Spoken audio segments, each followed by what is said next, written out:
gracias al rector de la Universidad de Talca, Álvaro Rojas, por esta invitación.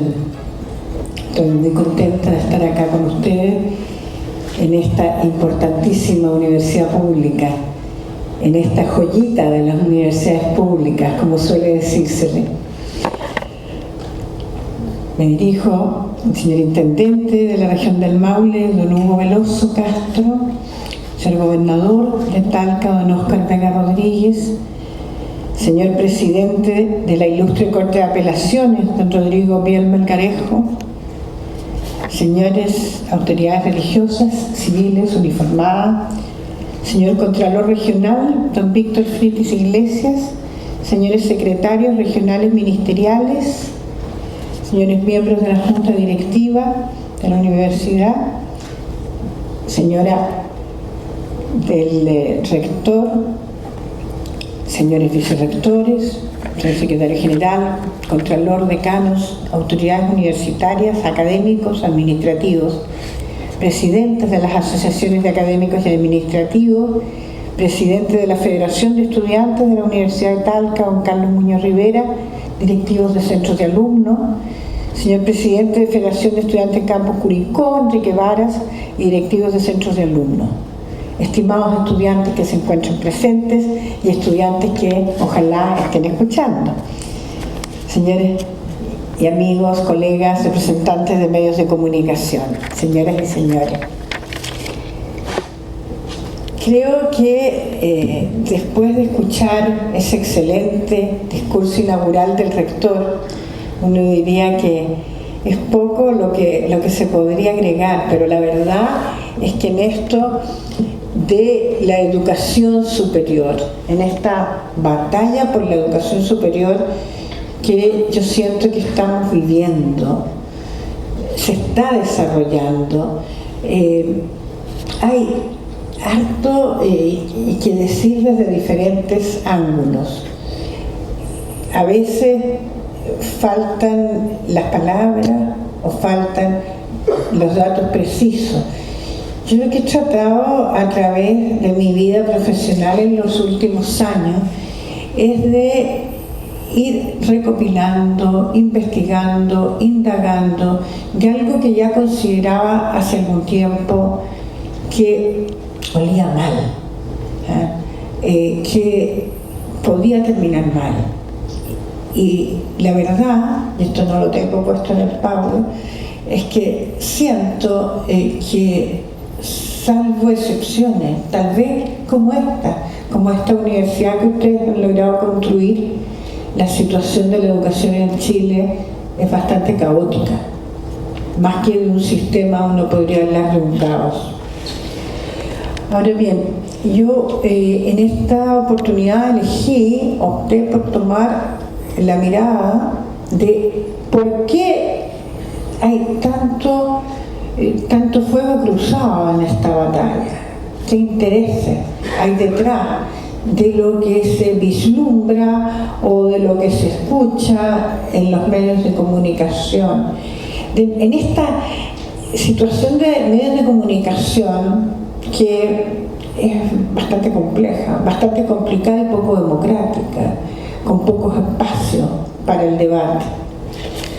Vamos viendo en mi mirada cómo veo las cosas en esta arista que decidí tomar.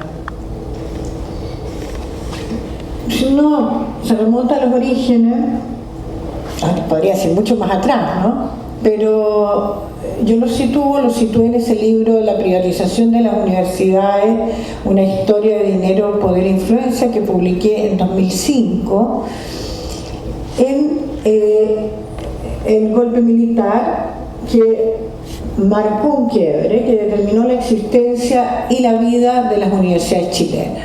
Como en muchas otras esferas de la vida del país, claramente, septiembre del 73 es más que un hito. Las reformas que se impusieron a partir de ese momento responden a un modelo ideológico implantado durante la dictadura. La municipalización de escuelas, de liceos, la privatización de la educación superior fueron herramientas básicas para la formación de las nuevas generaciones, pero también para la configuración de un nuevo paradigma de sociedad. Muchas de esas cosas ocurrieron en nombre de la seguridad nacional, si ustedes recuerdan. Las 8 universidades tradicionales que existían hasta ese minuto fueron intervenidas. Hubo persecución, hubo limpieza en nombre de la seguridad nacional. En la Universidad de Chile se designó como rector delegado un general retirado de la FACH. La Universidad de Talca en ese tiempo era la sede de Talca de la Universidad de Chile, era parte de esa universidad como tantas de las otras que después fueron desmembradas. En la Universidad Técnica del Estado, un general de ejército. En la de Concepción, un ex oficial administrativo. La academia quedaba en el olvido. Y disminuían en alrededor de un 25% en los primeros meses. Desde esa universidad católica donde yo estudié, donde estudiamos muchos otros, probablemente de los aquí presentes, me decía la vicerrectora académica que ella también había estudiado en la Universidad Católica, hoy llamada Pontificia Universidad Católica, y nos tocó vivir, por lo menos a los de mi generación, aquellos años donde junto con los movimientos de reforma por un lado, por el otro se iba incubando lo que iba a ser el modelo económico de Chicago en la Facultad de Economía, en lo que era entonces la Escuela de Economía, importado desde la Universidad de Chicago, que se fue desarrollando como en un laboratorio a partir de los años 50. Por otra parte, nacía el movimiento gremial universitario de aquel entonces, el MGU, le decíamos en la universidad, y el gremialismo, que es el antecesor de la Unión Demócrata Independiente, de la UDI, el movimiento de Jaime Guzmán Herrazo. Esas dos vertientes forjaron la base de sustentación de ese modelo político, social y económico que se impuso en los diferentes ámbitos de la vida de los chilenos, en salud, en educación, en previsión social, en relaciones del trabajo. El rector Álvaro Rojas mencionaba hace un rato el año 81. Yo creo que el año 81 fue un año fundacional, el año en que empezó a regir la Constitución de Augusto Pinochet de 1980, que se había plebiscitado en ese peculiar plebiscito de septiembre del 80, y ese año, curiosamente, pasan muchas cosas. Aquí, apretado resumen, hito, pero tiene mucho que ver con esta batalla que se despliega hoy, de los que no quieren cambiar esas cosas que lograron instalar. Ese año se promulgaron una serie de decretos conocidos como Ley General de Universidades, por una parte. Se autorizó la fundación de universidades privadas, que es un elemento clave de la nueva política. Sin embargo, por aquel entonces, yo recuerdo trabajando en la revista Hoy, por ejemplo, muchos de ustedes seguramente se hacen un esfuerzo en la memoria, podemos pensar algunas cosas del 81, pero no necesariamente tenemos el recuerdo tan claro que de allí iba a emanar este modelo, si es que se puede llamar modelo, o esta forma de universidades privadas que después son las que han crecido en forma tan notable en las últimas décadas. Nacieron también los institutos profesionales y los centros de formación técnica, que son unas entidades que para los más jóvenes no existían antes, nunca habían existido en Chile. Se separó el Instituto Pedagógico de la Universidad de Chile y se cortaron las sedes regionales. Eso es una cuestión bien curiosa, se cortaron las sedes regionales, en el caso de la sede de los colegios regionales, de la Universidad de Chile, de la sede de la Universidad Técnica del Estado, que claramente en su minuto parecía que esto se hacía por razones políticas y geopolíticas, como una estrategia para debilitar a las grandes universidades del Estado. Y sin embargo, como más de alguna vez yo lo he conversado con algunas personas, pensamos que al final terminó siendo una cuestión que si bien iba en un sentido negativo, terminó siendo algo positivo para las regiones, particularmente para algunas. Yo creo que es este el caso de donde podríamos decir eso, ¿no? A lo mejor es interesante que hubiera mayor relación de las que fueron alguna vez o de todas las universidades públicas, pero sí importante para las regiones el contar con la universidad. Ojalá contar con un Estado que se preocupara de ellas, como lo decía el rector Rojas, que en muchas de las regiones hemos visto, se ven, yo no he tenido la oportunidad de estar, las condiciones son bastante más desmedradas que las que podemos encontrar acá en Talca.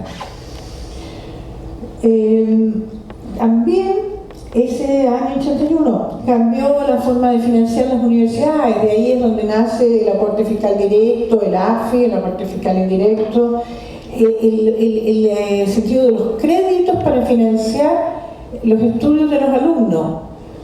Miguel Cast, que falleció después, el mayor de los hermanos Cast y padre de otro de los Cast que funcionan actualmente en política, fue uno de los mentores de esa idea. Se implantó la política de fondos concursables de Fondesit. Toda la idea de que la investigación debe ser concursable y no por políticas de investigación sustentadas por el Estado, parte también de allí.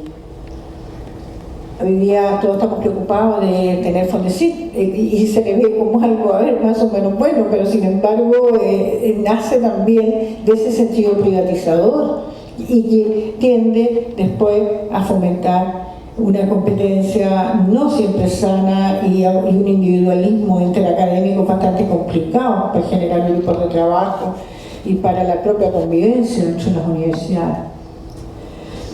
Se estrenaron en esos primeros años solo 3 universidades privadas. La Gabriela Mistral, que es una de las que está hoy día con hartos problemas, en la Universidad Diego Portales, cuyo rector Carlos Peña hoy día es uno de los que están al medio de esta batalla, y la Universidad Central.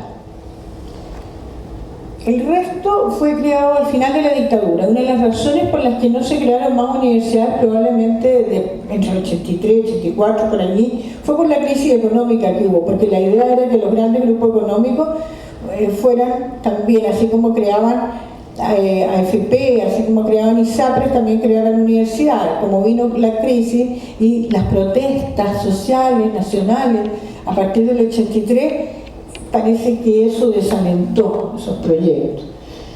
Y solamente ya al final, cuando la dictadura iba a terminar, es que empiezan a crear universidades y se crean unas 20 o más hacia el final del 89 y comienzos del 90, algunas en febrero del 90.